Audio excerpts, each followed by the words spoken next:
Fala pessoal, tudo bem com vocês? Ele não para, hein? Gabigol continua nas manchetes, agora afastado do Flamengo por desrespeito ao treinador Felipe Luiz. E tem mais, o Santos está tentando atravessar um negócio com o Cruzeiro.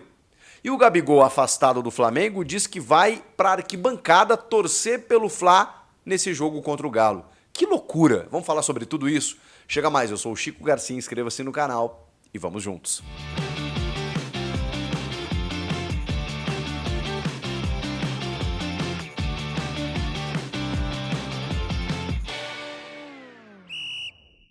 Gabigol, o Gabriel Barbosa, agora afastado pelo Flamengo, não relacionado para esse jogo desta quarta-feira diante do Atlético Mineiro, válido pelo Campeonato Brasileiro. A rodada do fim de semana, ela reservou esse jogo para essa quarta justamente porque os dois, coincidentemente, se encontraram na decisão da Copa do Brasil no último domingo. Quando o Gabigol anunciou para todo mundo, diante da comemoração do pentacampeonato da Copa do Brasil, que não permaneceria no Flamengo, e depois se descobriu que o destino dele já estava selado. Será? O Cruzeiro?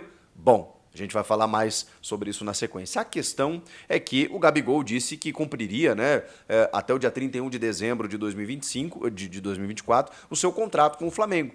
E só a partir dali veria o seu futuro e tudo mais, mas que ele iria desfrutar, curtir esses últimos momentos dele como jogador do Flamengo.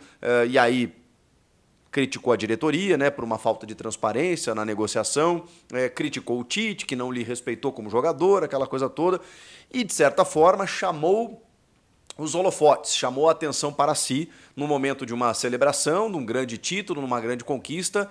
As manchetes elas foram divididas, porque teve a conquista do Flamengo e teve a questão Gabigol. Pois bem, o Flamengo simplesmente, nesta terça-feira, durante a tarde, publicou uma nota dizendo exatamente o seguinte. Deixa eu achar aqui direitinho. Espera aí, onde está a nota do Flamengo?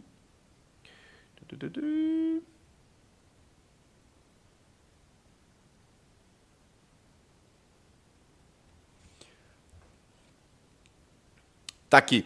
O Clube de Regatas do Flamengo informa que o atleta Gabriel Barbosa não será relacionado para o jogo de amanhã contra o Atlético Mineiro. Os próximos passos do atacante serão definidos pelo vice-presidente de futebol Marcos Braz e pelos representantes do jogador, que já foram comunicados desde ontem sobre a necessidade de uma reunião entre as partes e estão sendo aguardados no Rio de Janeiro. Gente, isso é tipo assim, vamos falar a verdade, acabou a relação, advogados, empresários, staff do jogador, vem cá pra gente conversar, pra gente resolver essa parada toda, porque o jogador não vai pra campo.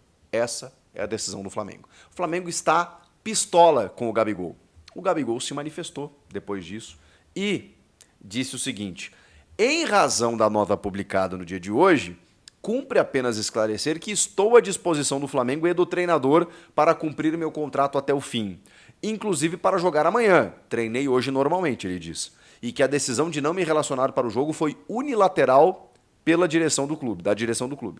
Meus representantes estão à disposição para tratar de qualquer assunto, seja pessoal ou remotamente, tipo presencial, ou via chamada de vídeo e tudo mais. Obrigado, nação, e estaremos juntos na Norte amanhã, postou o jogador. Ou seja, não o suficiente, ainda disse que vai para a arquibancada, para o meio do povo, para celebrar e comemorar e torcer para esse jogo contra o Atlético Mineiro. Gabriel Barbosa, o Gabigol.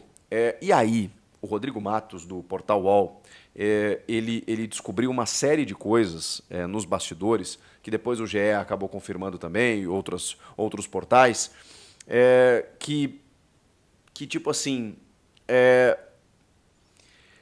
revelam que aquela relação Gabigol e Tite, ela provavelmente não existia. Agora, a relação Gabigol e Felipe Luiz, nós daqui imaginávamos que seria muito diferente, e não era. Pelas informações de bastidores, aquela rusga que teve no primeiro jogo da final, em que o Gabigol, minutos antes de fazer o seu primeiro gol do jogo, dos dois que ele faz, ele toma uma bronca do Felipe Luiz. E eles discutem. E aí tem um momento que o Felipe Luiz, na leitura labial, chama o Gabigol e fala assim: você me respeita. Parece uma briga de irmãos, de amigos, em que às vezes você tem a liberdade, né, uma intimidade com essa pessoa e às vezes sobe o tom e tal. Foi o que pareceu, até porque sempre se soube da relação entre os dois, quando o Felipe Luiz era atleta, o Gabigol brincando nos vestiários, dizendo você vai ser meu treinador e ai de você não me botar como capitão. Aquela marra do Gabigol, mas permitida dentro de uma amizade. Cara, ali, então, diante de tudo isso, me pareceu outra coisa. Me pareceu que, em alguns momentos, o Gabigol crescia mesmo para cima do Felipe Luiz. Como se, enfim, essa relação de amizade ela fosse confortável para o jogador. E olha que nós estamos falando de um treinador que recém chegou e que oportunizou ao Gabriel terminar o seu contrato fazendo gol de um título na final. Porque ele não estava sendo escalado não só pelo Tite, tá? Eu sempre falei isso para vocês. O Tite vai passar por vilão na história e o Tite errou, acho que poderia ter conduzido melhor, mas a decisão ela não foi só do Tite. A diretoria, ela confirmou tudo que o Tite fazia. Por quê? Porque a diretoria também não estava concordando com a questão do doping, né? Por uma quebra de protocolo. A questão dele vestir uma camisa do Corinthians, dele negociar com o Palmeiras, dele ser de certa forma, insubordinado nesses 2 últimos anos, especialmente.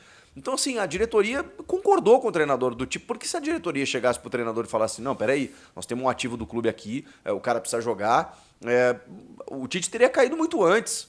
Não foi pela questão Gabigol que o Tite caiu.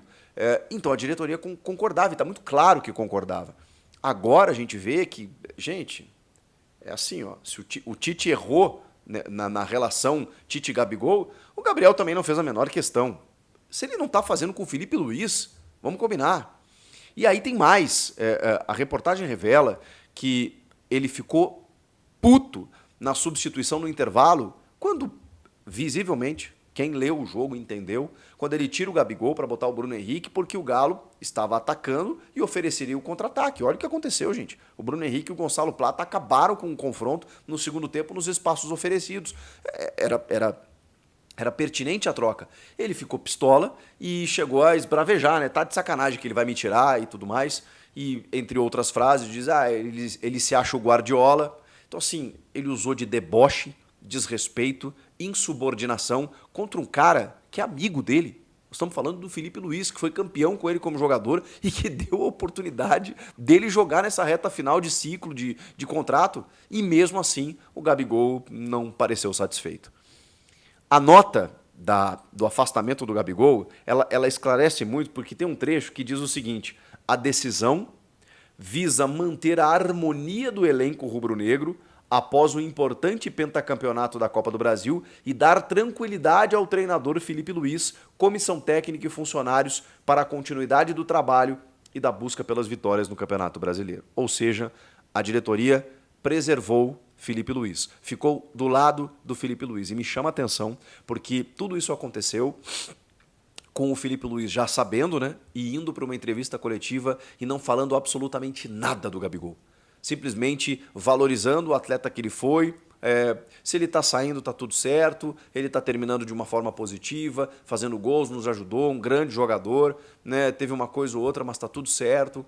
O Felipe Luiz foi gigantesco, porque ele tirou, ao contrário do Gabigol, de si uma questão, um holofote, um brilhantismo, e inclusive valorizou o jogador encerrando a sua participação, a sua passagem pelo Flamengo, sendo determinante e decisivo mais uma vez, muito por conta dele, Felipe Luiz, mas ele não puxou para si essa, digamos assim, esse elogio, essa responsabilidade. Ele simplesmente valorizou o Gabigol e está tudo certo. E ele já sabia do que tinha acontecido nos bastidores. Impressionante. E aí tem mais. Gente, o Santos, segundo informações do Lucas Mussetti, que é muito bom repórter, que acompanha agora mais o Corinthians, mas é muito bem informado sobre Santos, a gente já falava aqui de que o Santos pretende reforçar em 2025, na volta na Série A, que agora que confirmou o acesso, o presidente Marcelo Teixeira vai se mexer. E me chamou a atenção que está se falando muito na possível volta do Neymar para o Santos, né? E é uma possibilidade na medida em que ele está fechando portas mundo afora e o Santos tem uma aproximação. o Neymar pode, inclusive, ajudar financeiramente o Santos, né, pela capacidade de que ele tem hoje, e trazer um elenco. O Neymar não viria sozinho. O Neymar, obviamente, contrataria jogadores. E assim, dizem que o Marcelo Teixeira está olhando o Danilo, da Juventus, seleção brasileira, outros jogadores assim que já vestiram a camisa do clube que poderiam retornar. E aí, nesse caso, estamos falando de Neymar e Gabigol. O Lucas Mussetti deu a informação de que o Santos fez uma proposta para ter Gabigol, por quê? Porque o contrato com o Cruzeiro ainda não foi assinado. Ele está acertado com o Cruzeiro, mas não houve assinatura porque há uma divergência em tempo de contrato e há uma questão burocrática ainda que ainda não foi definida, porque, enfim, e o Cruzeiro também não anuncia o jogador, porque vai fazer isso apenas com a assinatura. O acerto eles confirmaram com o Dudu, mesmo sem assinatura, e se deram mal, porque aí na hora H o cara voltou atrás. Então o Cruzeiro ficou muito na dele. O Alexandre Matos chegou a dizer que é um orgulho ter o nome do Cruzeiro vinculado ao nome do Gabigol, feliz e tal, e beleza, e não avançou mais, porque ele não quer cometer o mesmo erro. Como não tem assinatura, o Santos tentou atravessar, do tipo, peraí, o que eles estão te oferecendo eu te ofereço também. E é isso mesmo, 2,5 milhões de salário por mês. A camisa 10, que foi aposentada na Série B, retornando para Gabriel Barbosa, um menino da Vila, e ainda um bônus de 10 milhões de reais se ele fizer 20 gols na próxima temporada, além de outros bônus por outras artilharias em outros campeonatos. Só para vocês terem uma ideia. E aí o Marcelo Teixeira, quando ele foi questionado sobre o Neymar, dizendo que a 10 estaria pronto para recebê-lo e tudo mais, o Ricardinho Martins acho que faz essa pergunta para ele, ele fala assim, não, a 10 não, o Neymar vai vestir a 11. Ou seja, faz sentido. Então ele estaria pensando, né, não sei se isso vai se concretizar, mas no Neymar voltando vestindo a 11 e o Gabigol vestiria a 10. O Santos está tentando, enviou a proposta, tem uma relação muito boa com a família do jogador e enquanto ele não assinar com o Cruzeiro, o Santos vai tentar entrar nesse negócio. E a proposta é absurda, é praticamente ou muito parecida com a do Cruzeiro, mas o Santos pode oferecer mais tempo de contrato, tem mais bônus aí e tem a questão afetiva do jogador retornar para o clube do coração, se é que ainda é, o clube que o revelou, numa temporada em que o Santos promete investir e trazer outros tantos jogadores. Agora, já pensaram Gabigol e Neymar juntos no Santos em 2025? Comenta aqui o que vocês acham dessa história toda. O Gabigol, hein? Ele não para, tá toda hora nas manchetes. Se inscreva-se no canal e eu volto na próxima. Tchau!